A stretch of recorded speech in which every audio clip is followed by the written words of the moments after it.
If A is a subset of B and X is not belongs to B, then X not belongs to A.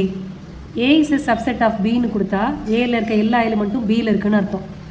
So ஒரு set Aல 1ன்னு ஒரு element இருக்கிறதா எடுத்துக்கலாம். A is a subset of Bன்னு கொடுத்துருக்குறாங்க. அதனால நம்ம Bயை இந்த Aல இருக்கிற எலிமெண்ட்டும் இருக்கிற மாதிரி எடுத்துக்கலாம். அடுத்து X not belongs to Bன்னு கொடுத்துருக்காங்க.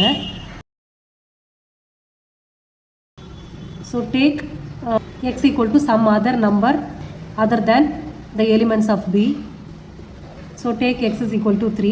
இப்போ இந்த எலிமெண்ட்டு Bலேயே இல்லைன்னா ஏலையும் இல்லை அப்படின்னு கொண்டு வரணும்.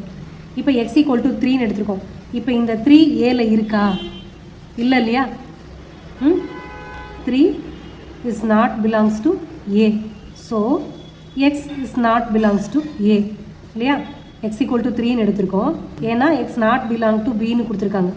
Bல இந்த எலிமெண்ட்டே கிடையாது, Xன்ற எலிமெண்ட் Bல இல்லை, ஏலையும் இல்லைன்னு சொல்லுங்கள் அப்படின்னு இருக்காங்க. அப்போது Xக்கு சம் எலிமெண்ட் 3ன்னு எடுத்துக்கிட்டோம். அந்த 3ன்ற எலிமெண்ட்டு ஏல இல்லை, அதனால் Xும் இல்லை அப்படின்னு கொண்டு வந்து முடிச்சிருக்கோம்.